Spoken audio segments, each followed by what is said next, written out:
Você certamente conhece alguém que já precisou entrar na justiça para conseguir algum remédio ou procedimento, seja contra o SUS, seja contra o plano de saúde. Mas por que isso acontece? E no Brasil isso vem acontecendo cada vez com mais frequência, diferente de muitos outros países de primeiro mundo. No SUS, há um dever do Estado de cobrir os procedimentos em saúde. Isso está escrito na Constituição, só que o que isso significa do ponto de vista prático é muito inespecífico. Então gera uma insegurança jurídica sobre o que o SUS deve ou não cobrir, e para isso existe um comitê chamado CONITEC que decide se há uma incorporação de uma tecnologia ou não baseado numa análise de custo-efetividade. E a ampla maioria dos casos, os tratamentos novos não são incorporados porque tem um custo muito alto, que de fato é verdade. Mas o paciente, uma vez que tem uma doença grave que precisa de um tratamento mais moderno, ele costuma ir à justiça justamente porque o SUS tem esse dever descrito na sua Constituição. E o paciente não está errado, porque existe um tratamento efetivo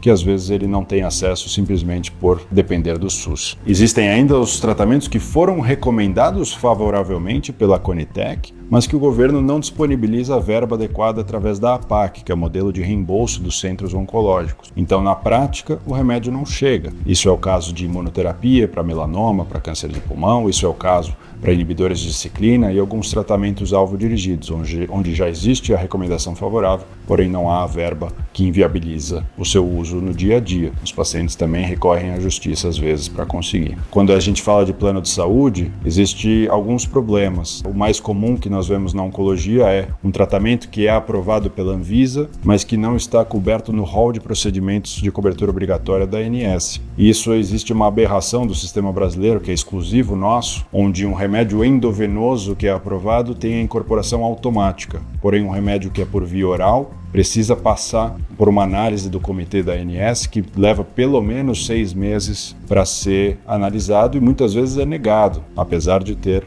uma aprovação pela Anvisa. Então o paciente acaba entrando na justiça para conseguir um remédio que ele deveria conseguir de maneira muito mais simples. Existe o outro problema, que é o uso off-label de alguns medicamentos. E por que a gente às vezes usa remédios off-label, que estão fora da bula? Porque já existe a evidência científica para o seu uso, né? Então às vezes sai um grande estudo, fase 3, randomizado, já está aprovado nos Estados Unidos, mas ainda há um gap até ele ser avaliado e aprovado pela Anvisa. E às vezes um paciente que se encontra nesse tempo de espera não consegue esperar até a Anvisa chegar. Então esse é um uso bastante rotineiro. O outro são para doenças raras, que nunca vão ter um estudo fase 3 randomizado porque não há número suficiente de pacientes com aquele câncer para que a gente tenha esse nível de evidência. Mas existem evidências muito sólidas do seu uso, mas que eles, por esse motivo, não estão contemplados na bula. Existe, inclusive, uma lei que versa sobre esse uso, em que onde haja a comprovação científica, o paciente tem direito, mas o plano de saúde, às vezes, insiste em negar. Então, ao mesmo tempo, como oncologista, a gente tem uma preocupação muito grande com a saúde do nosso sistema, a saúde financeira, onde esses remédios estão cada vez mais caros, que, ao meu ver, existem uma série de meios para que a gente consiga mitigar esses danos para as operadoras que realmente operam com uma margem muito limítrofe. Mas, por outro lado, o paciente que me busca no consultório precisa receber a melhor recomendação do ponto de vista médico, porque afinal